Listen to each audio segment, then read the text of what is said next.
అందరికీ నమస్కారం. ఈనాటి సత్యదర్శనం కార్యక్రమానికి స్వాగతం, సుస్వాగతం. మనం సత్యంతో జీవించడం కోసం ఎన్నో అద్భుతమైన విషయాలు తెలుసుకుంటూ వస్తున్నాం మిత్రులారా.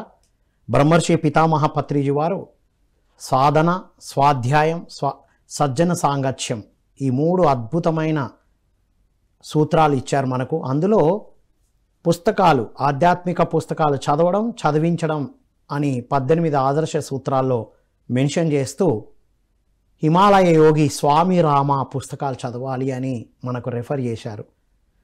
ఆ అత్యద్భుతమైన పుస్తకం యొక్క విశ్లేషణ మనం గత 3 ఎపిసోడ్లుగా తెలుసుకుంటూ వస్తున్నాం. సో హిమాలయ యోగి స్వామి రామ ఎపిసోడ్ 4 ఇది 4వ ఎపిసోడ్లో ఉన్నాం మనం. ఈ జ్ఞానం మనకు అందిస్తున్నారు సీనియర్ మోస్ట్ పిరమిడ్ మాస్టర్. వారు 2 పిరమిడ్ ధ్యాన కేంద్రాలు నిర్మించారు. ఒక్కొక్కటి నిర్మించడమే గగనం అయితే కౌకూరులో ఒక పిరమిడ్ని నిర్మించారు, ఉప్పల్లో ఒక పిరమిడ్ నిర్మించారు. ఎన్నో ఆధ్యాత్మిక కార్యక్రమాలు చేస్తూ ఎన్నో అద్భుతమైన గురువుల గురించి, వారి యొక్క ఆత్మజ్ఞాన సాధనల గురించి ఎంతో అద్భుతంగా అందిస్తూ ఎన్నో సేవా కార్యక్రమాలు, లయన్స్ క్లబ్ లాంటి అద్భుతమైన ఇంటర్నేషనల్ కార్యక్రమాలు కూడా చేస్తూ అందులో ఆధ్యాత్మిక కార్యక్రమాలు అందిస్తూ ఉంటారు. వారే మన సీనియర్ పిరమిడ్ మాస్టర్ లక్ష్మీనారాయణ గారు. నమస్కారం సార్. నమస్కారం. మన ప్రేక్షకులందరికీ దీపావళి శుభాకాంక్షలు. Yes sir. సో వారితో మాట్లాడి మనం ఈరోజు ఎపిసోడ్ 4 అద్భుతమైన విషయాలు తెలుసుకుందాం. సో అద్భుతంగా దీపావళి అంతరంగ దీపావళి అయితే వెలిగించుకున్నాం సార్. సో స్వామి రామ గురించి ఎపిసోడ్ 3 వరకు అద్భుతమైన విషయాలు చెప్పారు. స్వామి రామ చిన్నప్పుడు నాటిగా ఉండడం, అహంకారంతో ఉండడం గురించి చెప్పారు సార్.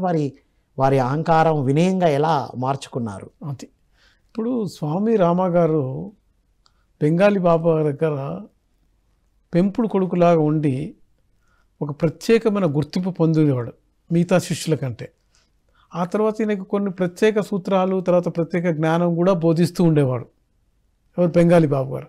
అందుకని నేనంటే గొప్ప, నాకంటే ఎవరు లేరు, నేనే అన్ని విషయాలు నాకు తెలుసు అని ఒక అహంభావము, తర్వాత వేరే గురువులను రెస్పెక్ట్ కూడా చేయకపోవడం, తప్ప వేరే వాళ్ళని రెస్పెక్ట్ పట్టించుకునే. అయితే ఈ బెంగాలీ బాబు గారిది ఏముందంటే, ఆయన నేను ఒక పెద్ద గురువునైనా కూడా నాకు తెలిసిన ఎంతోమంది స్నేహితులు గురువులు ఉన్నారు, వాళ్ళ దగ్గర కూడా నేర్చుకొని ఒక మంచి ప్రత్యేక వ్యక్తిగా స్వామి రామ ఎదగాలి, ఎదిగి ప్రపంచానికి జ్ఞానం అందించాలని ఆయన అనుకుంటాడు. సో అందుకని నేను ఎంతోమంది గురువుల దగ్గరికి పంపిస్తూ ఉంటాడు. ఒకసారి ప్రభాత స్వామి అని ఒక గురువుగారు ఉన్నారు ఉత్తర కైలాస దగ్గర. అక్కడికి అక్కడికి వెళ్ళి నువ్వు నేర్చుకోమంటే అక్కడికి పోతాడు అనమాట. పోతే గురుగారు ఒక ఉన్నత ఆసనం మీద కూర్చొని, గొంగలి మీద, కింద అందరు శిష్యులు కూర్చొని ఉన్నారు. ఏదో సత్సంగంగా చెప్తున్నారు. చెప్తుంటే అక్కడికి పోయిన తర్వాత నమస్కారం చేస్తాడు. ఓ స్వామి రామ వచ్చి ఆ కింద కూర్చో అంటాడు. నేను కింద కూర్చొని గురువుగారు, నేను మీ పక్కన మీ గొంగలి ఉంది కదా, దాన్ని తీసి మడతపెట్టి తీసి వేస్తే మీ పక్కన నేను కూర్చుంటాను అంటే అప్పుడు ప్రభాత్ స్వామి గారు అంటారు, రామ నువ్వు నీ అహంకారం తగ్గలేదు, నువ్వు అసలు ఇక్కడ కూర్చోడానికి నువ్వు తగవు, నువ్వు కూర్చుంటే అక్కడ కూర్చో, లేకుంటే లేదు అంటే నేను ఇక్కడ కూర్చుంటా అంటాడు. అయితే నీకు ఒక గురువు శిష్యులు కథ చెప్తా విను అంటాడు. ఒక గురువు గారు తన 10 మంది శిష్యులు ఉంటే ఆ శిష్యులకి అందరినీ బోధన చేస్తున్నప్పుడు ఈయన ఉన్నత ఆసనం అంటే పైన కూర్చునేవాడు, శిష్యులందరూ కింద కూర్చుంటే అందులో ఒక నీలాంటి శిష్యుడు ఒకడు ఉన్నాడు, వాడు నేను మీ పక్కనే కూర్చుంటానంటే, అరే గురువుకి శిష్యుడికి తేడా ఏంటో నీకు తెలుసా, అసలు శిష్యుడి యొక్క పని ఏంటి, గురువు యొక్క పని ఏంటి చెప్పంటే, శిష్యుడు అంటే నేర్చుకోవాలంటే గురువు సుశ్రద్ధ చేయాలి, పనులు చేయాలి, ఇవన్నీ చేయాలి. మరి గురువు సంగతి ఏంటంటే, గురువు విజ్ఞానాన్ని బోధిస్తాడు, జ్ఞానాన్ని సంపాదిస్తాడు, తర్వాత మనకు ఉన్న అంధకారాన్ని, అజ్ఞానాన్ని తొలగించేవాడు గురువు. మరి అలాంటప్పుడు గురువు ఈ పనులు చేస్తాడా? చేయడు. మరి నువ్వు చెప్పేది ఏంటి, నువ్వు గురువు కావు, నువ్వు శిష్యుడు కాబట్టి నువ్వు నా పక్కన కూర్చోవడానికి అర్హత లేదు. ముందు నువ్వు అహంకారాన్ని తగ్గించుకొని నమ్రతతోటి నువ్వు ఏదైతే జ్ఞానాన్ని సంపాదించుకుంటావో అప్పుడు భవిష్యత్తులో నువ్వు ఒక గురువు అవుతావు, నీకు అవన్నీ అప్పుడు దొరుకుతాయి, కానీ ఇప్పుడు కాదు అని ఆ గురు శిష్యుల కథ చెప్పి, నువ్వు ఇలా ఉంటే కరెక్ట్ కాదు, నువ్వు నీ అహంకారం తగ్గించుకొని రా అని అతనికి ఏమి బోధ చేయకుండా వెళ్ళగొడతాడు. అప్పుడు అతనికి కొద్దిగా తెలుసు, నేను ఎందుకు ఇంత ప్రభాత్ స్వామి గారి దగ్గర ఎన్నో నేర్చుకోవాలనుకున్నాను, కానీ ఇలా రాల్సి సరే అని మళ్ళీ ఇంటికి వస్తాడు. అయితే ఈయనకి తర్వాత సాధన చేస్తున్నప్పుడు ఈయన తొందరగానే ఈయనకి సన్యాసం తొందరగానే ఈయనకి గురువు గారు స్టేటస్ ఇచ్చేస్తాడు. ఏది బెంగాలీ బాబు గారు స్టేటస్ ఇస్తే ఈయన కింద కొంతమంది శిష్యులు ఉంటారు. ఇంకా అహంకారం ఎక్కువైపోయింది.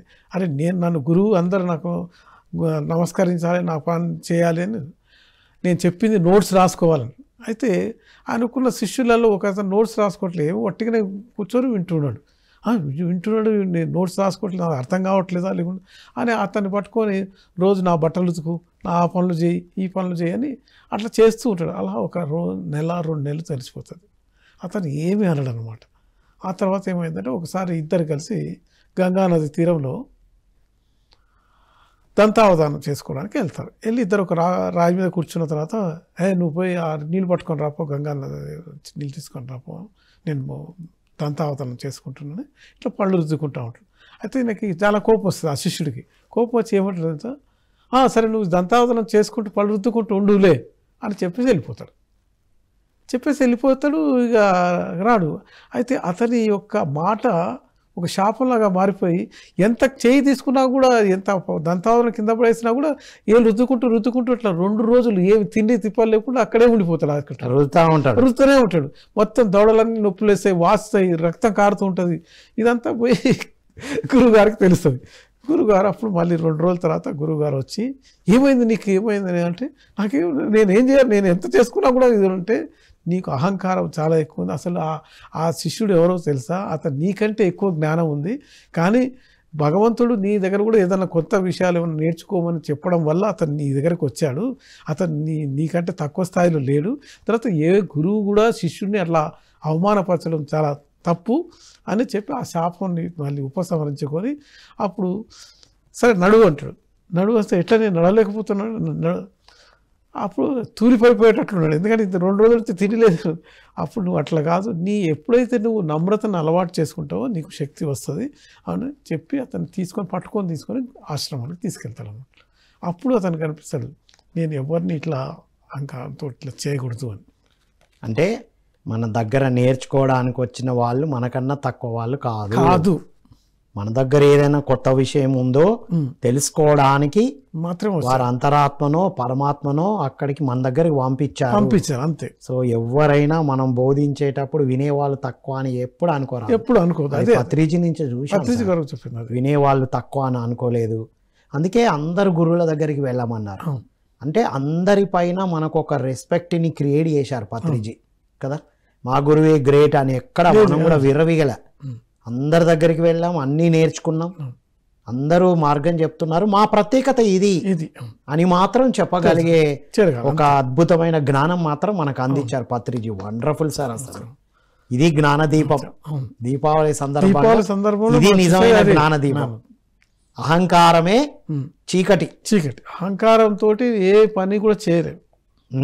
ఎందుకంటే అహంకారానికి ప్రతీక రావణాసురుడిని అహంకారం అనిచిన తర్వాతనే మనం దీపావళి వచ్చింది. ఓకే. సో ఇలా ఇంకా 2-3 ఇన్సిడెంట్స్ కూడా అవుతాయి. అంటే అది బెంగాలీ బాబా గారు ఏంటంటే ఇతను సాధన కూడా చేయాలి, తర్వాత స్వార్థపరత్వం కూడా ఉండొద్దు, దేనికి లొంగకుంటుంటేనే అప్పుడు ఒక నిజమైన మంచి హిమాలయ యోగిగా గురువుగా మారతారని ఇంకా 2-3 గురువుల దగ్గర పంపిస్తాడు. ఒక గురువు దగ్గర పోతే ఏమవుతుందంటే ఆ గురువు దిగంబర గురువు అనమాట. చాలా అంటే అతనికి చాలా జ్ఞానం ఉంది, కానీ అతను ఎప్పుడు మౌనంగా ఉంటాడు, ఎవరితోటి మాట్లాడాడు. తర్వాత ఒక పెద్ద గుట్ట మీద ఒక చెట్టు కింద కూర్చొని ఉంటాడు. అయితే ఎప్పుడైతే ఈ స్వామి రామ ఆయన దగ్గరికి పోతానికి ఆ గుట్ట ఎక్కితే ఆ గుట్ట మీద ఒక మర్రి చెట్టు కింద నగ్నంగా పడుకొని ఉంటాడు. అరే ఏంటి ఈ మాత్రం కొద్దిగా దీనికి ఉండద్దా అని అనుకుంటూ ఏం చేస్తారంటే పిలుస్తూ ఉంటాడు. అయ్యగారు అంటే అస్సలు ఎంత నవ్వుతూ ఉన్న ముఖం ఉంటుంది, నిద్రలో ఉన్నట్టు ఉంటుంది. అయితే ఎందుకు ఈ అస్సలే లేవట్లేదు కదా అని ఏం చేస్తారంటే సరే వాళ్ళకు ఒక ఆచారం ఉంటుంది. ఎప్పుడైతే గురువుగారు లేవకపోతే గురువు యొక్క పాదాలను రుద్దినప్పుడు వాళ్ళకి మేలుకు వస్తుంది. మేలుకు వచ్చినప్పుడు ఏమని అడుగుతారు. కాబట్టి సరే అదే పద్ధతి మనం ప్రాక్టీస్ చేద్దామని మెల్లగా అతన్ని అంటే కాళ్ళు ఊతడం మొదలు పెడతాడు. కాళ్ళు ఊతుంటే ఒక్కటే తనుతూ అనమాట. ఒక్కటే తను అనగానే అక్కడి నుంచి దొర్లి ఆ కొండ నుంచి కింద పడి ఒక కొలంలో పడిపోతాడు. అయితే ఈ కొండ నుంచి దొర్లినప్పుడు మొత్తం రక్తం అంతా శరీరానికి అడుగుతుంది. ఎంత కోపం వస్తుందంటే, ఏం గురువు ఏమనుకుంటాడు నేను ఇప్పుడు నన్ను కింద పడేస్తారా, నేను వచ్చి 2 కాళ్ళు ఇలా కొడతా ఈ గురువుని, ఏం చేస్తారు, ఎవరు వస్తారు అంటామని చాలా కోపంతో పైకి మెల్లగా నడుచుకుంటూ వస్తే రంగుడికి నవ్వుతూ ఉంటాడు.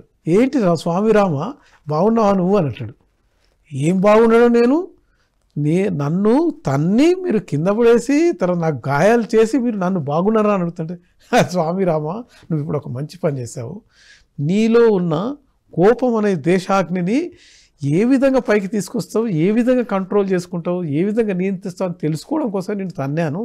ఎందుకంటే నువ్వు నా దగ్గరికి వచ్చి నువ్వేం చేశావు, పాదాలని నమస్కారం చేయడానికి ప్రయత్నం చేశావు, కానీ నీ మనస్ఫూర్తిగా చేయలేదు, నువ్వు కావాలని చేయలేదు. అందుకని అది నాకు తెలిసిపోయింది. ఆ తర్వాత కూడా నువ్వు నన్ను ఏదో లేపి నన్ను ఏదో ప్రశ్నించాలని నువ్వు కాళ్ళకు రుద్దేశావు, కానీ నీ సొంతంగా నువ్వు కావాలని వినయంతో చేయలేదు, లేదు. కాబట్టి నువ్వు సమాపార్జన జ్ఞానం తీసుకోవడానికి నువ్వు సమకృతంగా లేవు, ఈ సమయం కాదు, నువ్వు ఇక్కడి నుంచి వెళ్ళిపోవంటాడు. అప్పుడు చాలా అవమానంతో అవును, అప్పుడు ఎప్పుడైతే నువ్వు నీ అహంకారం నడుచుకుంటావో అప్పుడు వచ్చి నాకు చెప్పు. అయితే ఈ మహారాజు ఏంటంటే ఇతను కొన్ని నిగూఢమైన ఉపనిషత్తుల గురించి తెలుసు అన్నమాట. అయితే ఇప్పుడు ఈయనకేంటి ఉపనిషత్తుల గురించి కొన్ని వివరాలు తెలుసుకోవాలని ఎంతోమంది గురువుల దగ్గర పోతే ఎవరు చెప్పరు. మళ్ళీ వేకప్ చేస్తూ ఉంటే ఒక గురువు, విష్ణు మహారాజు అని ఒక గురువు ఉంటాడు. ఆ గురువు దగ్గర పోతే నీ ఉపనిషత్తులకి నీకు సమాధానం దొరుకుతుంది అని బెంగాలీ బాబు గారు. సరే అక్కడికి పోతాను. అక్కడికి పోగానే ఆయన ఏమంటాడంటే, నేను గురువుని, నువ్వు నాకు వంగి నమస్కారం చెయ్యి అంటాడు. నువ్వు గురువు అయితే నేను కూడా కొత్త గురువు అయిపోయినా నేను నీకు వంగి నమస్కారం చేయను. సరే అట్లయితే నేను నీకు వైపు నేర్పను, వెళ్ళిపో అంటాడు. వెళ్ళిపోయి ఇంకెంతమంది ఆయనకు కావలసిన సమాధానాల కోసం ఎంతమంది గురువుల దగ్గరికి పోయినా కూడా దీనికి సమాధానం మాత్రం ఆ విష్ణు మహారాజు మాత్రమే చెప్పగలుగుతాడు, మేము చెప్పలేము అన్నాడు. అయితే రోజు అక్కడ ఆయన గుడిసె దగ్గరికి పోతాడు, గంగానది తీరంలో ఉంటుంది. లోపలికి పోవాలా వద్దా అనుకుని మళ్ళీ నేను నమస్తే చేయను కదా అని మళ్ళీ వెళ్ళిపోతాడు. అట్లా ఒక 1 నెల రోజులు ప్రాక్టీస్ చేస్తాడు. ఆ తర్వాత ఆయనకి అనిపిస్తుంది, నాకు ఇప్పుడేమో ఆ సంశయం తీరాలంటే లోపలికి పోయి నా అహంకారాన్ని అంచుకొని ఆయనకి వంగి నమస్కారం చేయాలి, లేకపోతే అయితే ఆయన కూడా లోపలికి పోకుండా బయటే కూర్చొని ఉంటాడు. ఒకసారి ఆయన బయటకు వచ్చేసి, అరే స్వామి రామ నువ్వు ఇక్కడ ఉన్నావా, నీకేంటి భోజనం చేద్దాం రా అని పట్టుకొని లోపలికి తీసుకుపోయి భోజనం పెట్టిస్తాడు. భోజనం పెట్టిన తర్వాత నువ్వు వెళ్ళిపో అంటాడు. అంటే అప్పుడు స్వామి రామ అంటాడు, నాకు ఈ భోజనం కాదా, నాకు కావాల్సింది పారమార్థిక భోజనం కావాలని నేను వచ్చి తిరుగుతున్నా. అంటే పారమార్థిక భోజనం అంటే నువ్వు అసలు పారమార్థికం గురించి నీకు తెలుసు, ఆత్మాధికం గురించి. ఆత్మాధికలో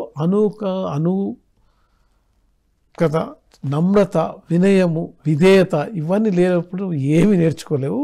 అందుకని ఇప్పుడైతే నేను నేర్పాను, నువ్వు ఎప్పుడైతే నీ సొంతంగా నీ అహంకారాన్ని అంచుకొని నేను నమ్రతతో ఉన్నాను అని తెలుసుకుంటావో అప్పుడు రా, నేను నీ గురించి చెప్తాను.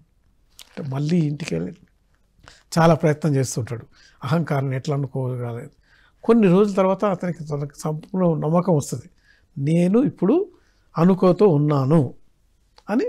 అప్పుడు ఆ విష్ణు మహారాజు దగ్గరికి వస్తాడనమాట. వచ్చిన తర్వాత అప్పుడు స్వామి రామ నీ సందేహం ఏంటి అంటే, స్వామి రామ అంటాడు, నాకు ఒక సందేహం ఉంది. ఉపనిషత్తుల్లో నేను రకరకాల ఉపనిషత్తుల్లో చదివాను. ఒక దగ్గర ఏముందంటే బ్రహ్మ వేరు సత్యం వేరు అని ఉంది, ఇంకో దగ్గరము బ్రహ్మ సత్యం ఒకటే అని ఉంది, తర్వాత ఇంకో దగ్గర జగత్తు బ్రహ్మ సత్యం అన్నీ ఒకటే అని ఉంది, తర్వాత ఇంకోటి సత్యాన్ని తెలుసుకోవడం కష్టం ఉంది. ఇట్లా రకరకాల ఉపనిషత్తులు రకరకాలు చెప్పిన అసలు బ్రహ్మం అంటే ఏంటి, సత్యం అంటే ఏంటి, ప్రపంచం అంటే ఏంటి, ఈ మూడింటి గురించి నాకు తెలుసుకోవాలి. అడుగుతాడు, తగ్గించుకొని నమ్రత పెంచుకుంటారు, అనుకో నేర్చుకుంటాడు. అప్పుడు అంటాడు స్వామి రామ, ఉపనిషత్తులు ఎంతో మేధావులు ఎంతోమంది చదివినా కూడా రకరకాల వ్యాఖ్యానాలు ఉన్నా కూడా దాన్ని పూర్తిగా అర్థం చేసుకోవడం అనేది చాలా కష్టం. అది ఒక అంతర్బుద్ధి, అంతర్బోధ ఎప్పుడైతే ఉంటుందో స్వ అభిమానంతో, దాంతో మాత్రమే నువ్వు నేర్చుకోగలుగుతావు. కానీ నేను చెప్పిన ఇప్పుడు నువ్వు పూర్తిగా నేను నీకు చెప్పడం వల్ల నీకు ఒక 60% అంటే 60% అర్థమవుతుంది. కానీ నువ్వు స్వానుభవంతో, నీ యొక్క అంతర్బుద్ధితోటి, నీ అంతర్జ్ఞానంతో, నీ అంతర్చేతనంతో మాత్రమే నువ్వు తెలుసుకోవాలి అంటాడు. సరే ఏంటి చెప్పమంటే, చూడు నువ్వు చూస్తున్నావు కదా, నువ్వు చూస్తున్న ప్రపంచం మొత్తం మిథ్య, సత్యం అన్నది ఒక్కటి మాత్రమే వాస్తవం. చూస్తున్నావు కదా, నువ్వు చూస్తున్నదంతా మిథ్య. సో అలా అయితే ఈ సత్యం అనేది బ్రహ్మంతో కలిసి ఉంటుంది కాబట్టి బ్రహ్మం సత్యము అంటాం.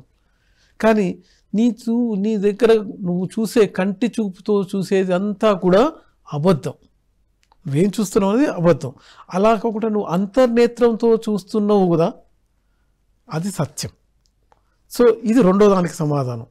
నువ్వు ఇహం పరం, ఈ రెండు లోకాలు ఒకటే. అక్కడ కూడా సత్యం ఒకటే ఉంది, ఇక్కడ కూడా సత్యం ఒకటే ఉంది. ఇక్కడ నువ్వు కంటి చూపుతో చూసేది మాత్రం మిథ్య, అదంతా అబద్ధం. కానీ నీ అంతర్నేత్రంతో చూసేది మాత్రం నిజం. సో ఇది రెండో సమాధానం. మూడో సమాధానం ఏంటంటే, వీటన్నిటికంటే నీకు ముఖ్యం, నువ్వు అనుకుంటున్నావు ఏంటి, నీ మనసుతోటి, నీ కంటితోటి, నీ దివచక్షుతోటి, నీ ఆత్మతోటి ఏదైతే చూస్తున్నావో అది సత్యం అనుకుంటున్నావు. ఆ సత్యం కంటే ఇంకో సత్యం ఉంది. అదేంటంటే గుణాతీతమైన సత్యము. అంటే త్రిగుణాలను తీసి, అంటే శుద్ధ సాత్విక గుణంతో ఏదైతే అంటే నిర్గుణంతో ఏదైతే సత్యం ఉందో ఆ సత్యాన్ని నువ్వు తెలుసుకున్నప్పుడు, అంటే అంతరంగంగా చూసేదానికన్నా ఇంకా ఏది చూడకుండా ఉండడమే గొప్ప స్థితి అన్నారు. ఆ సత్యాన్ని ఎప్పుడైతే తెలుసుకుంటావో అప్పుడు నీకు ముక్తి మార్గం, నువ్వు అప్పుడు పరిపూర్ణమైన గురువుగా అవుతావని ఆశీర్వదిస్తాడు. సో అప్పుడు ఆయనకి చాలా మంది చూస్తారు. అయితే ఆ తర్వాత మళ్ళీ ఏం చేస్తారంటే, ఇతనికి కొంత అహంకారం తగ్గింది కానీ కొంత సెల్ఫిష్నెస్ అంటే స్వార్థపరత్వం ఉంది అని బాబా గారు తెలుసుకొని ఏం చేస్తారంటే, ఇగో నా ఒక స్నేహితుడు ఉన్నాడు, చాలా పెద్ద గురువు, ఆయనకి ఒక పెద్ద పొలాల మధ్యలో ఆయన కుటీరం ఉంటుంది, నువ్వు అక్కడ పోయి కొన్ని విషయాలు తెలుసుకొని రా అంటాడు. సరే నేను అక్కడ పోతానంటే లోపల పొలంలో కూడా పోతా ఉంటే పచ్చిక పెద్ద మొక్కజొన్న తోటలు, తర్వాత కంది తోటలు అన్నీ చాలా బాగుందిలే అనుకుంటాడు. లోపల పోగానే, ఓ స్వామి రామా రా, నీకు కొన్ని విషయాలు చెప్తా కానీ నాకు నేను ఈ పొలాన్ని చూసుకోలేకపోతున్నా, ఈ పొలం నీకు ఇచ్చేస్తా, నువ్వు చూసుకోరాదు అంటే, నేను పొలం చూసుకుంటా. అమ్మ అంటే నువ్వు నీ స్వార్థపరత్వం ఇంకా నీలో ఉంది, అందుకని నువ్వు నేర్చుకోవడానికి అర్హత లేదు, వెళ్ళిపో అంటాడు. అప్పుడు అర్థమవుతాను, నన్ను పరీక్షించడం కోసం ఇట్లా చేస్తాడా అని మళ్ళీ బయటకు వచ్చేసేసి నా స్వార్థం అని, నాకు ఇప్పుడు స్వార్థం లేదు అని అనుకోసం ప్రయత్నం చేస్తూనే ఇప్పుడు సాధన చేయడం మొదలు పెడతాడు. నేను స్వార్థంగా ఉన్నానా లేదా అని పరీక్షించుకుంటాను. అంటే ఇంట్రాస్పెక్షన్, సింహావలోకనం చేసుకుంటే కొన్ని రోజుల తర్వాత అప్పుడు అనుకుంటా, నాకు స్వార్థం చాలా తగ్గింది అంటే తనకు తను తెలుసుకొని ప్రాక్టీస్ చేసుకుంటాడు. చేసుకొని అప్పుడు మళ్ళీ పోతాడు అనమాట. మళ్ళీ పోయినప్పుడు, స్వామి రామ, నువ్వు ఇప్పుడు పూర్తిగా స్వార్థాన్ని అయితే నువ్వు తగ్గించుకోలేదు, కానీ నువ్వు చాలా వరకు వచ్చావు కాబట్టి నీకు ఉపనిషత్తుల గురించి, వేదాల గురించి నాకు తెలిసిన విషయాలన్నీ నీకు చెప్తాను, నేర్చుకొని అతను ఒక 4 రోజులు అతని దగ్గర నుంచి నేర్పించుకుంటాడు. దానివల్ల తను స్వామి రామకి చాలా విషయాలు తెలుస్తాయి అనమాట. మళ్ళీ వచ్చేస్తాడు. మళ్ళీ వచ్చి గురువుగారి దగ్గరికి పోయిన తర్వాత, సరే బాబు, నువ్వు ఇంకొక గురువు ఉన్నాడు నా దగ్గర, ఆ గురువు గంగానది తీరం పక్కన ఉంటాడు, ఒక కుటీరం వేసుకొని, నువ్వు అక్కడికి వెళ్ళు అంటాడు. సరేనా, అక్కడికి పోతాడు. అక్కడికి పోయి కుటీరంలోకి పోగానే, స్వామి రామ నువ్వు పోయి నీకు ఏదైనా బోధ చేయాలంటే నేను ఫస్ట్ నువ్వు శుభ్రంతో ఉండాలి, నువ్వు స్నానం చేసి రాపో అంటాడు.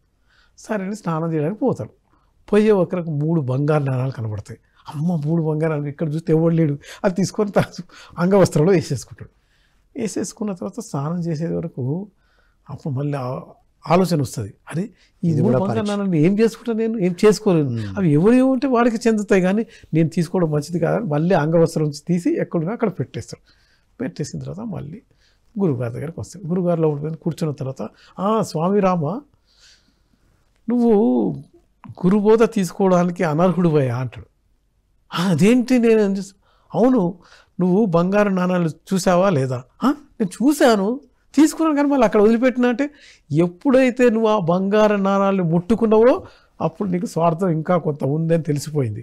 కాబట్టి నువ్వు ఇప్పుడు మళ్ళీ పోయి సాధన చేసుకొని రా అంటే అభ్యాసం యొక్క విలువను చెప్పి, అభ్యాసం యొక్క విలువ, అహంకారం తగ్గడం ఒకవైపు, అభ్యాసం యొక్క విలువను కూడా తెలియజేశారు గురువులు. అది అభ్యాసం కూడా చాలా. అయితే అప్పుడు మళ్ళీ గురువుగారి దగ్గరికి వచ్చి, ఏంటి నాకు ఇలా పరీక్షలు అంటే, అప్పుడు గురువుగారు అంటారు, సాధన అభ్యాసం నీవు అభ్యాసం అనేది చేయాలి, చేసి నువ్వు అన్నీ నేర్చుకోవాలా, అందరి గురువుల దగ్గర తెలుసుకోవాలంటే సరే ఒక 2-3 నెలల తర్వాత అప్పుడు నాకు ఇంకా మంచిగా అనిపిస్తుంది, నేను పెద్ద గురువు అయిపోయాను, నాకు అన్నీ తెలుసు, అసలు హిమాలయంలో ఉన్న గురువులందరికీ నేనే నెంబర్ 1 అనే ఒక భావన కలిగేసి మళ్ళీ ఏం చేస్తారంటే, గురుగారు ఇప్పుడు నేను ఇంకా నేర్చుకోవాల్సిన అవసరం ఏమీ లేదు, నేను చాలా నేర్చుకున్నాను, మీ దగ్గర ఎంతోమంది గురువుల దగ్గర పంపించాను, నేను పెద్ద గురువుగా ఈ హిమాలయాలు మొత్తం చాటింపు చేయండి అంటాడు. అప్పుడు స్వామి రామ, నువ్వు నేర్చుకున్నది ఒక సముద్రంలో ఒక ఇసుక రేణువు లేకుంటే ఒక నీటి చుక్క అంతదే, నువ్వు నేర్చుకోవాల్సిన ఎంతో ముందు. అసలు ఫస్ట్ నువ్వు నమ్రతతో ఉండి నేను చెప్పే 4 విషయాలు గుర్తుపెట్టుకో, ఈ 4 విషయాలను ఎప్పుడు సాధన అభ్యాసం చెయ్యండి. సరే ఆ విషయాలు జీవితాంతం సాధన చేయడానికి స్వామి రామకు ఉపయోగపడుతుంది. సో నెంబర్ 1 ఏంటంటే, నువ్వు దేవుడిని చూడాలని, దేవుణ్ణి కలవాలని, దేవుడి గురించి తెలుసుకోవాలని ఎప్పుడు తపనతో ఉండు. దేవుణ్ణి చూడాలని, దేవుణ్ణి తెలుసుకోవాలని, దేవుణ్ణి కలవాలనే తపన కలిగి ఉండు. రెండోది, నువ్వు స్వార్థపూరితంగా ఉండి సంపదలు కావాలి, సౌఖ్యాలు కావాలి అనుకోవద్దు. మూడవది, ఇంకా నీకు ఇంపార్టెంట్ మూడోది ఏంటి తెలుసా అంటే, నీవు కోపం, ఆశ, బంధం, కోపం, ఆశ, బంధం, ఈ మూడింటిని వదులుకోవాల్సిందే. నువ్వు నీ కోపాన్ని తగ్గించుకోలేకపోతే నువ్వు ఏమీ చేయలేవు. నీ ఆశ పేరాశకు పోయి అది ఇది కావాలనుకుంటే నువ్వేమి చేయలేవు. ఎందుకంటే మనకు తెలుసు కదా, ఒకసారి మొత్తం భారతదేశం అంతా తిరగాలని ఒక 10,000 రూపాయలు గురుగారి దగ్గర తీసుకొని అన్ని తిరిగి జలసాలు చేసుకొని వస్తాడు. తర్వాత బంధం ఎవరితో, ఎందుకంటే ఒకసారి ఒక అమ్మాయి వచ్చి నువ్వు నా పూర్వజన్మలో నా మొగుడివి అంటే నేను తను పెళ్లి చేసుకుంటానని తాను పడిపోతాడు. సో ఇలాంటి బంధం. ఇక 4వది, నువ్వు జీవితంలో ఎప్పుడూ మర్చిపోకూడదు అంటే, ప్రతి నిత్యం తప్పనిసరిగా ధ్యానం చేయాలి. ఇది మనకు చాలా ఇంపార్టెంట్. ధ్యాన సాధన గురించి నిక్కచ్చే చెప్పారు. ప్రతిరోజు ఇప్పుడు 4వది అంటే 4వది మోస్ట్ ఇంపార్టెంట్, అది 3వది దానికంటే కొద్దిగా తక్కువ, తర్వాత దానికంటే తక్కువ. అంటే ఎంత ఇంపార్టెన్స్ చెప్పారు అనే బంగారి బాబా గారు, అది ఆయన జీవితాంతం ఈ 4 సూత్రాలని తన జీవితం మొత్తం పాటించిన అని ఆయన రాస్తాడనమాట.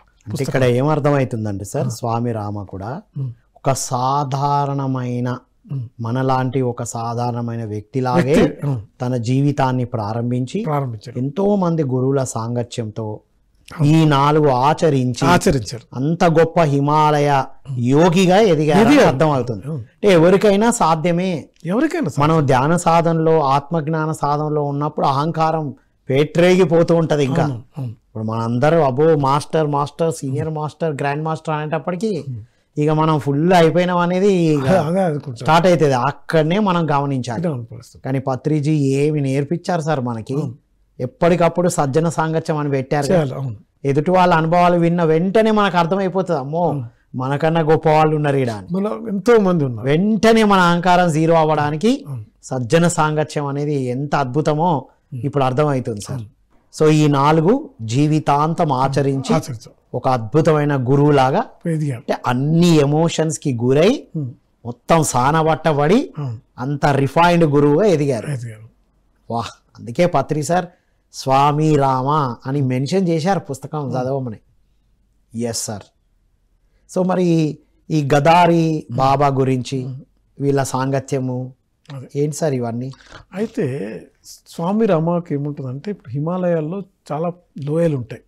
అందులో ఒక లోయలో లిల్లీసు, రిడాండ్స్, అంటే రకరకాల పూలు పూస్తాయి అన్నమాట. అది ఒక పూల సీజన్లో ఎంత పూస్తుంటే దాని యొక్క సువాసన కూడా ఎంతో దూరం దాకా వస్తుంది.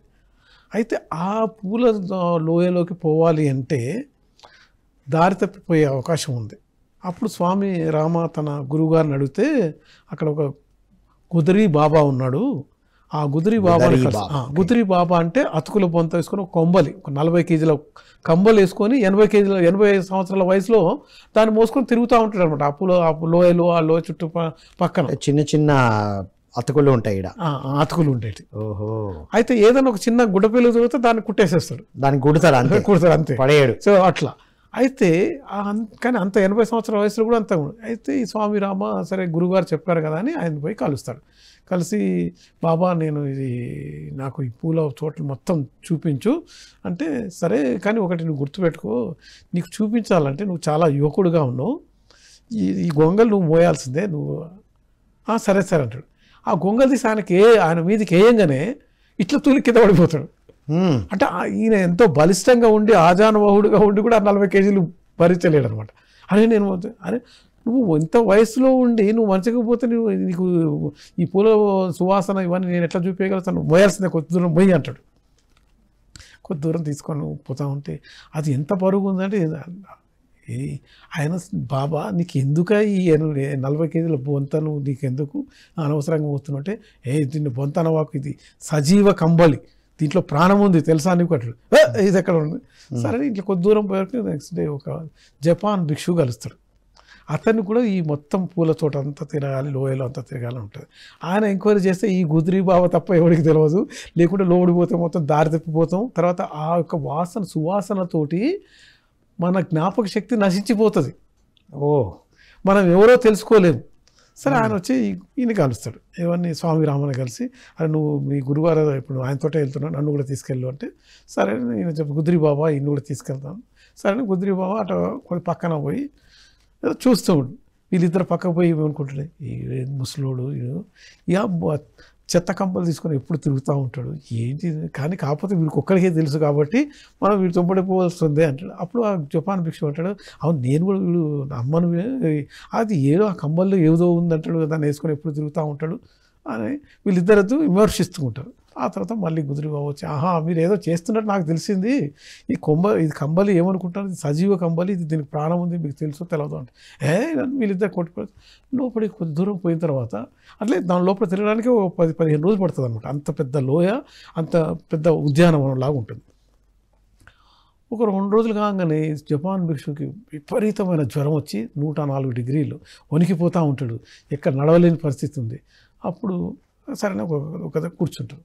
కూర్చున్న తర్వాత ఎందుకు ఇలా అయిందో తెలుసా నీకు అని గుదిరి బాబా అంటాడు. నువ్వు ఈ సజీవ కంబలిని దూషించావు, అది తప్పు కదా. లేదు. అప్పుడు గుదిరి బాబా, మీ సజీవ కంబలి అయితే మీరు నన్ను ఈ జపాన్ భిక్షు జ్వరం తగ్గించండి అని స్వామి రామాడు. జ్వరం తగ్గిస్తా కానీ మీరు ఇలాంటి విమర్శలు చేయవద్దు, వినయంతో ఉండాలి అని. అప్పుడు జపాన్ భిక్షు నువ్వు మంచిగా మోకాళ్ళ మీద కూర్చో అంటాడు. మోకాళ్ళ మీద కూర్చోగానే ఆ కంబలతోటి మాట్లాడి ఆ కంబలు తీసి ఆయన మీద కప్పేస్తాడు.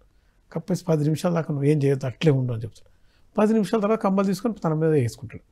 వేసుకునే వరకు ఈ జపాన్ భిక్షుకు జ్వరం మొత్తం తగ్గిపోయి ఆ కంబలి ఉరుకుతూ ఉంటుంది. అంటే కంబలి ఈయనకున్న జ్వరాన్ని మొత్తం అది తీసేసుకుంది. అది చూసి స్వామి రామ చాలా ఉంది అంటే అది మీనింగ్. అప్పుడు వాళ్ళిద్దరికి నమ్మకాలు వస్తాయి.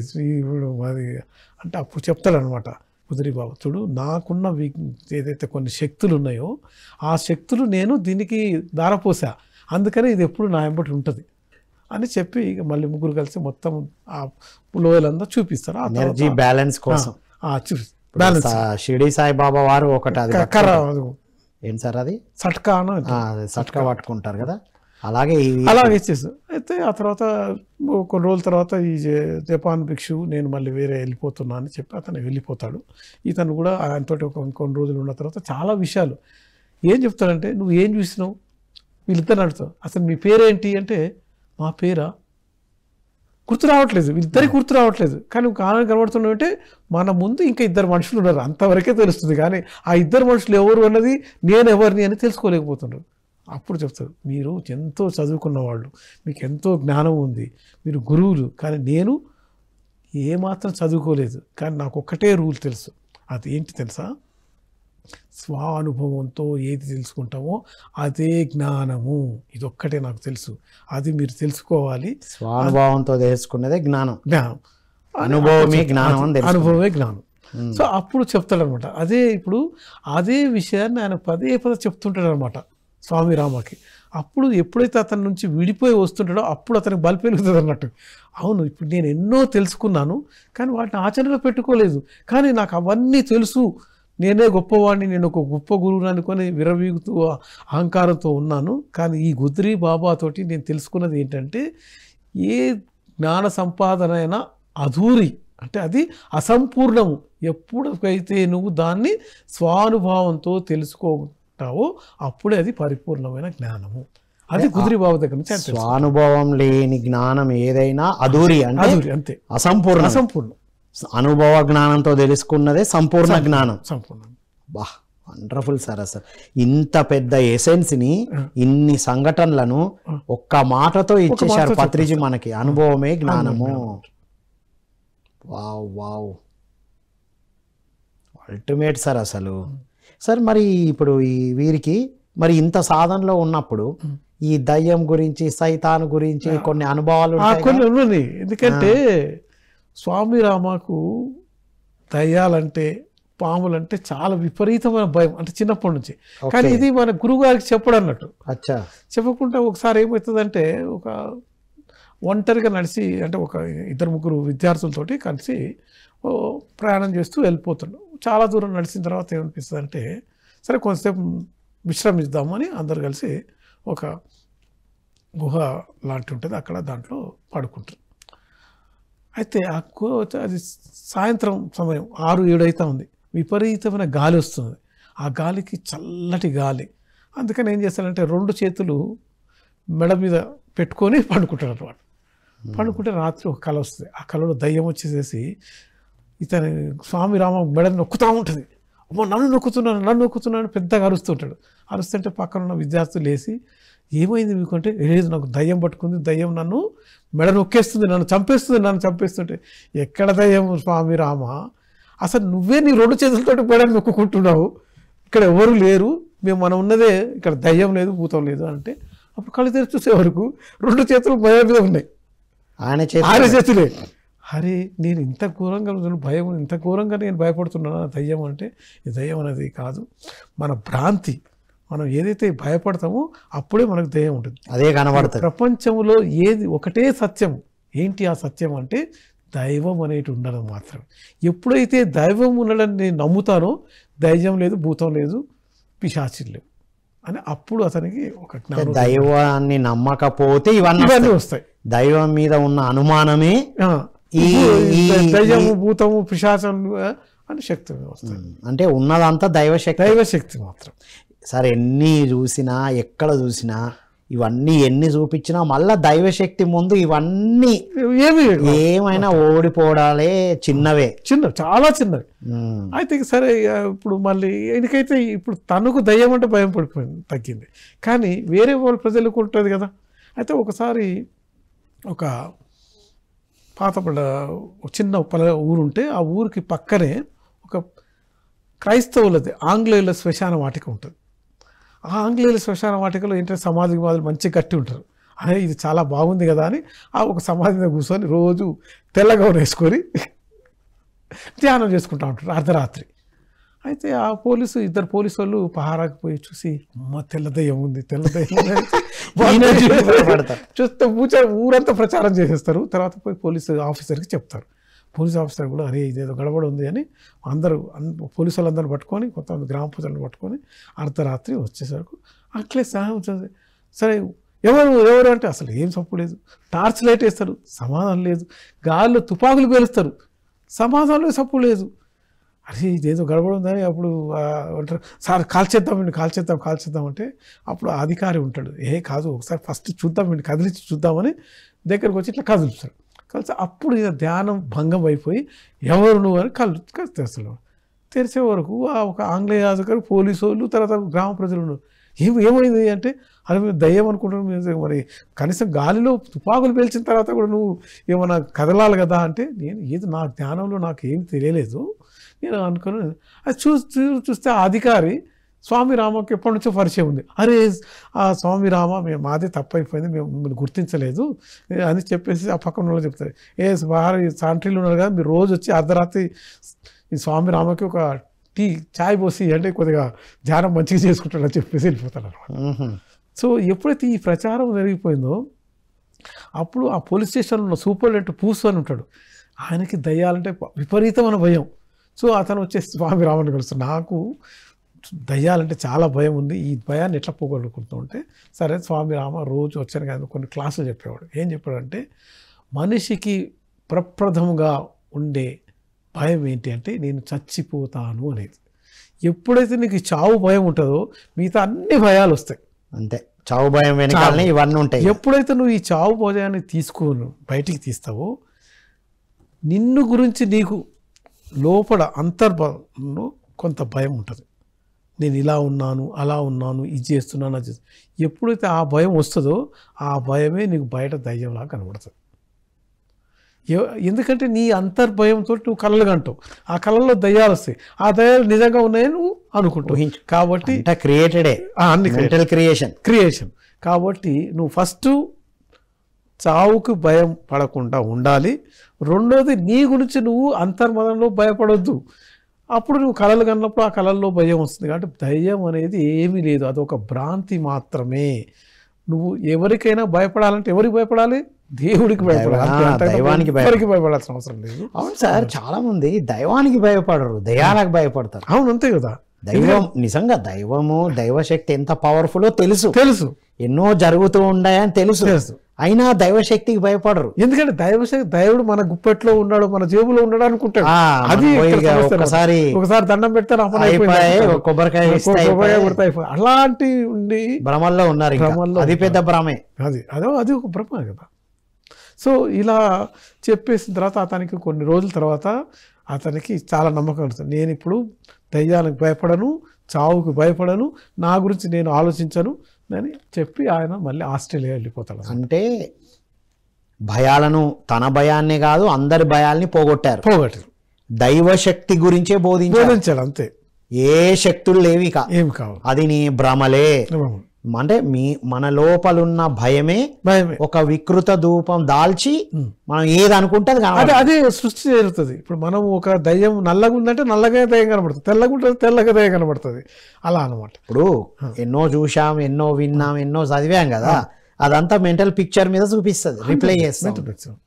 ఎందుకంటే ఇప్పుడు మనం ఒకసారి మనం గుర్తుపెట్టుకోవాల్సింది ఏంటంటే మన మెదడు భాషని గుర్తించదు.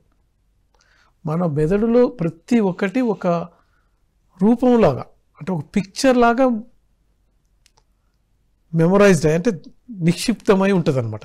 ఎప్పుడు ఏది కావాలంటే అది మళ్ళీ దాన్ని ఆకార రూపంలో కానీ, లేకుంటే వ్యాకరణ రూపంలో కానీ, లేకుంటే అంకెల రూపంలో కానీ, లేకుంటే శబ్ద రూపంలో కానీ మార్పు. ఇప్పుడు ఇంకొక అల్టిమేట్ విషయం చెప్పాలి, మీరు దీనికి ఆన్సర్ మీరే చెప్పగలరు. ఏంటంటే ధ్యానంలో కూర్చొని డీపర్ సమాధి స్టేట్కి వెళ్ళినప్పుడు కదా అనుభవాలు రావాలి. అవును, కొంతమంది డీపర్ స్టేట్కి వెళ్ళారు, రెగ్యులర్ సాధన అంతంత మాత్రమే. కానీ ఇట్లా కూర్చున్న వెంటనే అది కనబడింది, ఇది కనబడింది, ఇది జరిగింది, అది జరిగింది అని చెప్తూ ఉంటారు. అంటే దాన్ని ఏమంటారంటే సైకాలజీలో, తర్వాత మానసిక తత్వశాస్త్రంలో దాన్ని హాలోసినేషన్ అంటారు. అంటే ఆల్రెడీ ఉన్నదే హాలోసినేషన్ అంటే ఊహ.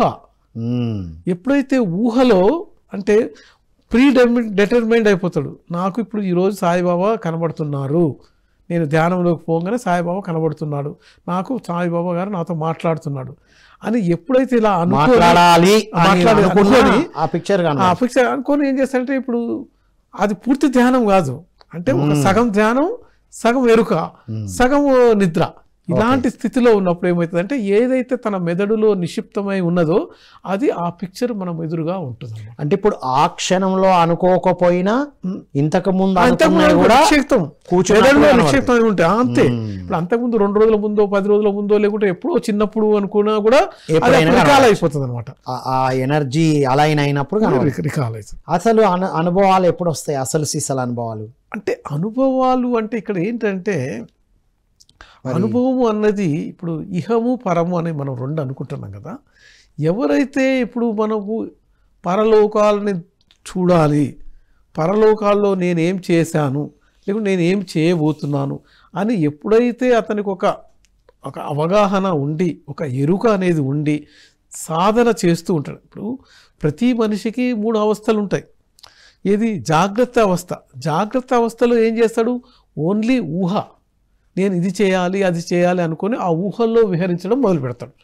తర్వాత నెక్స్ట్ స్వప్నావస్థలో ఈ ఊహలన్నింటినీ ఒక కలయిక చేసుకొని స్వప్నములో అంటే అటు సగం నిద్ర సగం మెలకుతో ఉన్నప్పుడు ఆ స్వప్నంలో కలలుగా వస్తూ ఉంటాయి అన్నమాట. చేసినట్టు చూస్తాడు.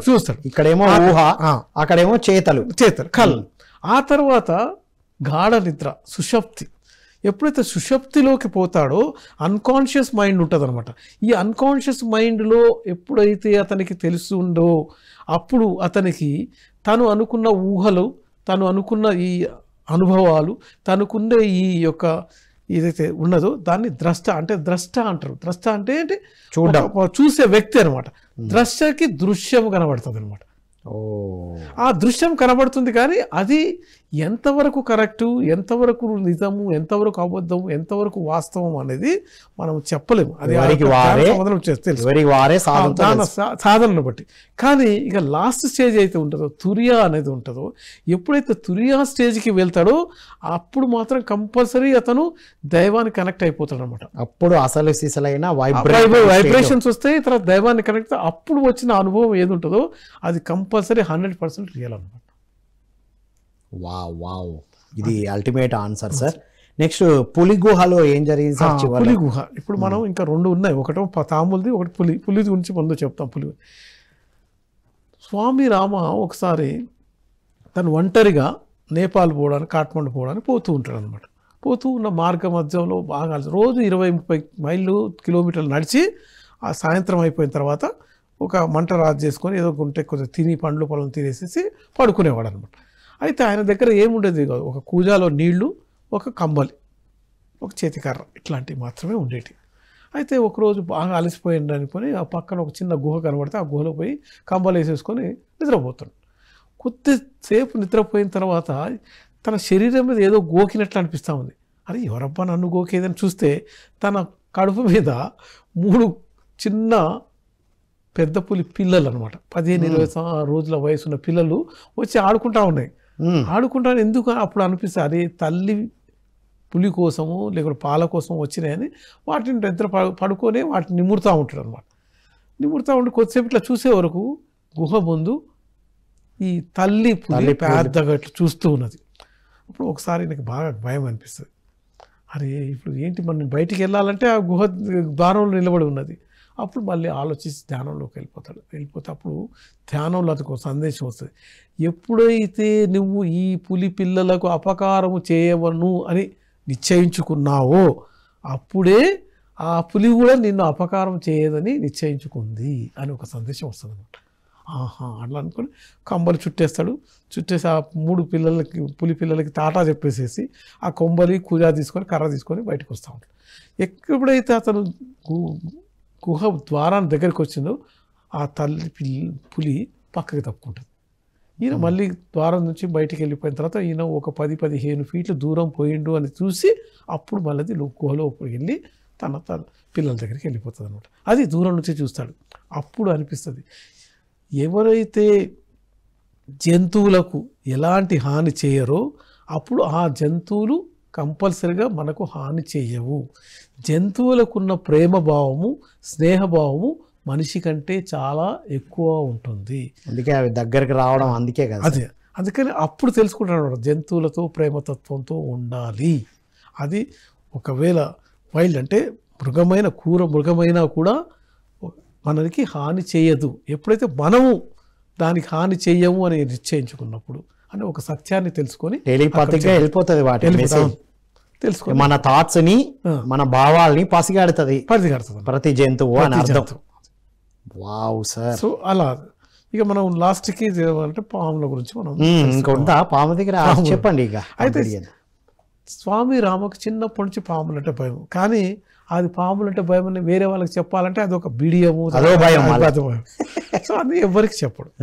అయితే ఒకసారి ఏమవుతుందంటే ఒక గంగా నది ఒడ్డున ధ్యానం చేసుకోవాలి అని ఒక ఒడ్డున కూర్చొని ధ్యానం చేసుకుంటుంటే మెల్లగా కళ్ళు తెరుస్తారు. ఏదో ఎదురుగా పడగ విప్పి తాజ్పాము చూస్తూ ఉన్నది.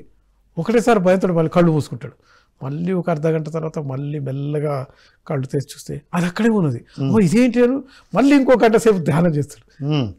అది ఉండేవరకు అది పోవట్లేదు. అరే నన్ను కాటేస్తుందేమో అని అటు ఇటు చూసుకొని వెనక్కి నడుచుకుంటూ పోయి ఒకటేసారి పరిగెత్తి తన ఆశ్రమానికి వచ్చి గురువుగారితో చాలా భయంతో చెప్తాడు, ఏంటి గురువుగారు, నేను ధ్యానం చేస్తుంటే నా ముందు అది అసలే కదలటలు మెదలటలు, నన్ను ఏమైనా కాటు వేస్తుందేమో అని అనుకుంటే అప్పుడు గురువుగారు అంటాడు, చూడు నీ యొక్క ధ్యాన మహిమ ఎప్పుడైతే నువ్వు సంపూర్ణ ధ్యానంతో ఉంటావో నీ చుట్టుపక్కల ఆరా ఉంటుంది కదా, ఆరా ఉన్నంత దూరం మొత్తంలో ఉండే ఏ ప్రాణి అయినా కూడా ఆ ధ్యాన స్థితిలోకి వెళ్ళిపోతుంది. ఒకటి అది నిన్ను కాటు వేసే సమస్య లేదు, నువ్వు ధ్యాన ముద్రలో ఉన్నావు కాబట్టి అది కూడా ధ్యాన ముద్రలో ఉంది, అలాంటి జరగడం సహజం, దాని గురించి నువ్వు పట్టించుకోకు అని చెప్తాను. సో అప్పుడు అతనికి అర్థమవుతుంది, అమ్మో అంటే నేను ధ్యానం చేస్తే నా చుట్టుపక్కల ఉన్న వాటి కూడా ధ్యానంలో ఉండే పరిస్థితి ఉంది అని అనుకుంటాడు. సరే ఆ తర్వాత ఒకసారి ఒక మార్గ మధ్యలో ఒకసారి విశ్రమం చేయాలని ఒక పాడుపడ్డ దేవాలయం ఉంటుంది. సరే ఈ దేవాలయంలో ఈరోజు రాత్రి ఉండే తెల్లారి నేను విశ్రమిస్తాను. అక్కడికి పోయేవరకు ఆ పూజారులు ఆ ప్రజలు అంటారు, నువ్వు పెద్ద స్వామిలా కనబడుతున్నావు, నువ్వు ఇక్కడ ఈ పూజారి ఈ పూజ గదిలో ఉండాల్సిన అవసరం ఉంది, నువ్వు బయట పడుకో అన్నాడు. అరే చలి పెడుతుంది, నేను ఇక్కడ లోపలికి రావాలి అంటే లేదు ఈ గుడిలో నువ్వు ఉండడానికి వీల్లేదు అని ఆ పూజారి ప్రజలు అంటారు. ఈలోపు ఒక అమ్మాయి వస్తుంది అనమాట. అమ్మాయి ఉండి, గురూజీ నేను మా ఇంటికి తీసుకెళ్తాను, మీరు అక్కడ మా ఇంట్లో ఉండి పడుకొని మీరు రేపు పొద్దున్న ఉదయం వెళ్ళిపోండి అంటే, ఆహా సరే అని ఆ అమ్మాయి ఇంటికి పోదామని పోతాడు. ఆ అమ్మాయి ఏం చేస్తే తెలివిగా ఒక చిన్న గుడిసె ఉంటుంది, 6 అడుగులు 6 అడుగులు అడుగుతుంది, ఈ గుడిసెలో ఉండండి స్వామి నేను మళ్ళీ వస్తా అని చెప్పేసి పరారు. దాంట్లోకి పోయి చూస్తే లైట్ లేదు, ఏమి కాంతి లేదు, కానీ బయట ఎక్కడో దూరం ఉన్న చంద్రుడి యొక్క కాంతి కొద్దిగా దాంట్లో పడుతుంటే చూస్తే పెద్ద పాము పక్కనే ఉన్నట్టు చూస్తే, అమ్మాయి పాము పలుకుందని మళ్ళీ ఇటు చూస్తే ఇంకో పాము. ఆ చూస్తే మొత్తము ఆ గుడిసె మొత్తం పాములమయం ఉంది. అయ్యా అరే ఇది ఇంత ఘోరమా, ఈ అమ్మాయి నన్ను పరీక్షించడానికి ఇక్కడ నుంచి ఆమె పారిపోయింది, ఇప్పుడు నేను రాత్రి ఎక్కడికి పోగలుగుతా. అయితే మళ్ళీ ఒకసారి తన ధ్యాన ముద్రలు అడుగుతాయి, నన్ను ఈ గదిలో పెట్టడానికి ఈ అమ్మాయి 2-3 సార్లు వచ్చి ఉండొచ్చు కదా, వచ్చి ఉన్నది అంటే ఈ అమ్మాయిని పాము కాటేయలేదు, అమ్మాయిని పాము కాటేయలేదు కాబట్టి నన్ను కూడా కాటేయవు ఈ పాములు, కాబట్టి నేను ఇప్పుడు ఏం చేయాలి అని ధ్యాన ముద్రలోకి పోతుంటాడు.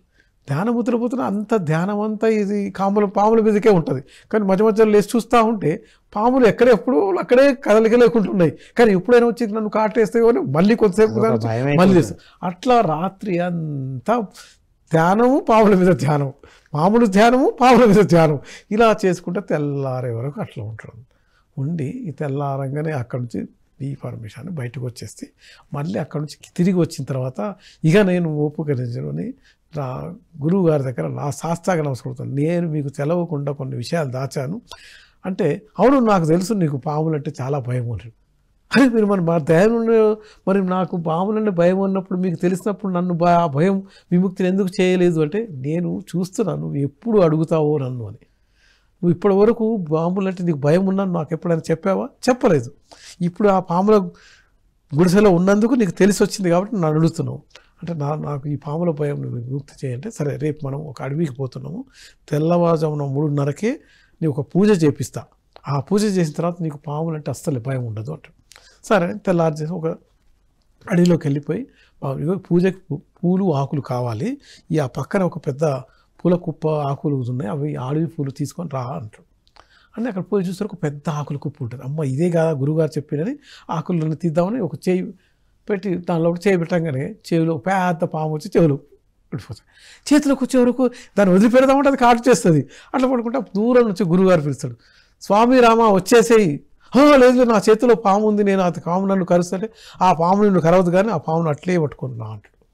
అది చూస్తే నువ్వు అది పాము కరిసేటట్టుంది, వదిలిపెడదామంటే గురువుగారు పామును పట్టుకోమంటుండు, వచ్చేసి అక్కడ గురువుగారు ఎదురుగా నిలబడతాడు, చూడు స్వామి రామ ఆ పాము నిన్ను కరవదు, ఆ పాము పట్టుకొని ఉండు, నేను పూజ చేసేంతవరకు అంటాడు. అదే పూజ చేస్తాను, అరే అట్లే నిలబడి ఉంటాడు. ఎంత భయం వేస్తుందంటే పాముని వదిలిపెడితే అది కారుస్తుంది, పాముని వదిలిపెట్టవద్దు అని గురువుగారు చెప్తున్నాడు. అంటే అప్పుడు అంటాడు, స్వామి రామ నువ్వు ఎంత భయస్తుడో నాకు తెలుస్తుంది, ఇప్పుడు అసలు పాము ఎలాంటి జంతువు నీకు తెలుసా, పాము అనేది చాలా పరిశుభ్రమైన, పాము అనేది ఒక పవిత్రమైన జంతువు, పాము ఎవరిని కావాలని కాటేయదు. పాము ఒక నిస్వార్థ పూరితమైన జంతువు. కానీ నువ్వులో చూసావా మనిషి స్వార్థపరుడు, తర్వాత ఇతరులకు దోషం చేసేవాడు, ఇతరులకు ద్రోహం చేసేవాళ్ళు, ఇతరులను చంపేవాడు, ఇతరులు ఇట్లా చేస్తాడు.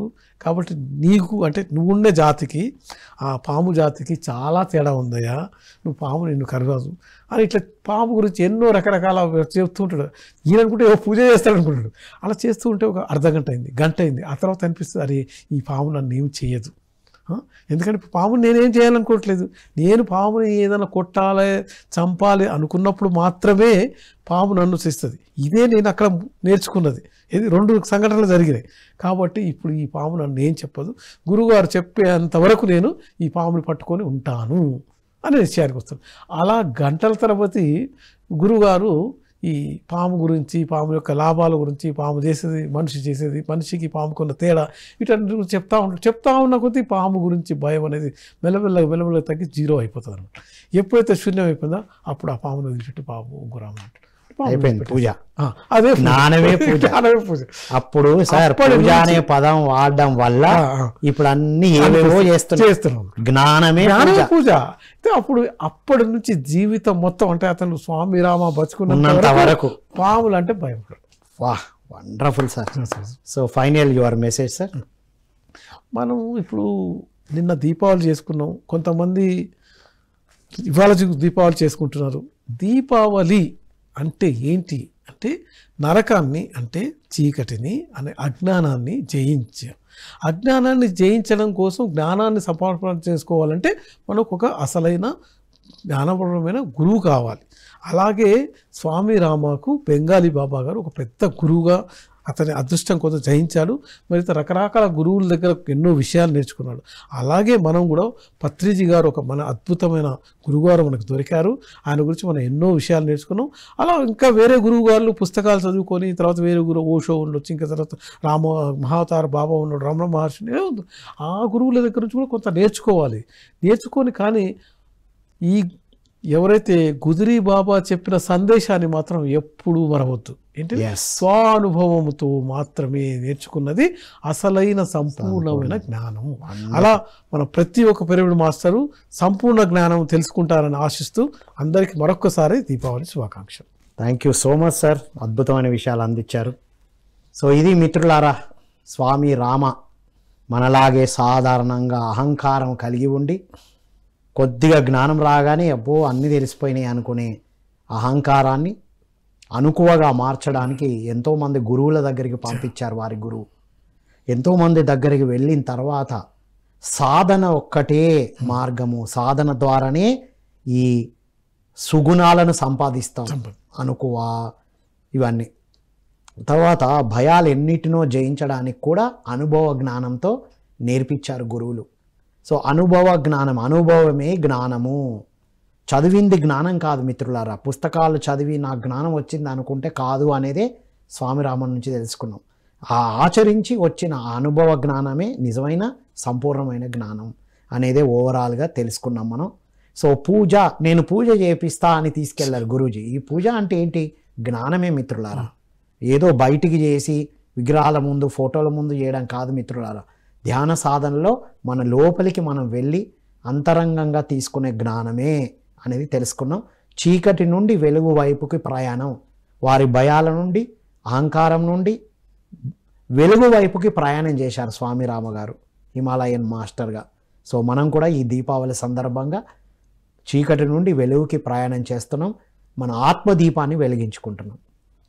వారు కూడా సాధనతో ఆత్మదీపాన్ని వెలిగించుకున్నారు కాబట్టి ఒక గ్రేట్ హిమాలయన్ యోగిగా పేరు సంపాదించారు. మనందరం కూడా పిరమిడ్ మెడిటేషన్ ఛానల్ ద్వారా బ్రహ్మర్షి పితామహ పత్రిజీ ద్వారా కూడా అదే తెలుసుకుంటూ వస్తున్నాం. సాధన చేద్దాం, ఆత్మదీపాలను వెలిగించుకుందాం అని కోరుకుంటూ మరో కార్యక్రమంలో మళ్ళీ కలుద్దాం. అంతవరకు సెలవు. Thank you one and all.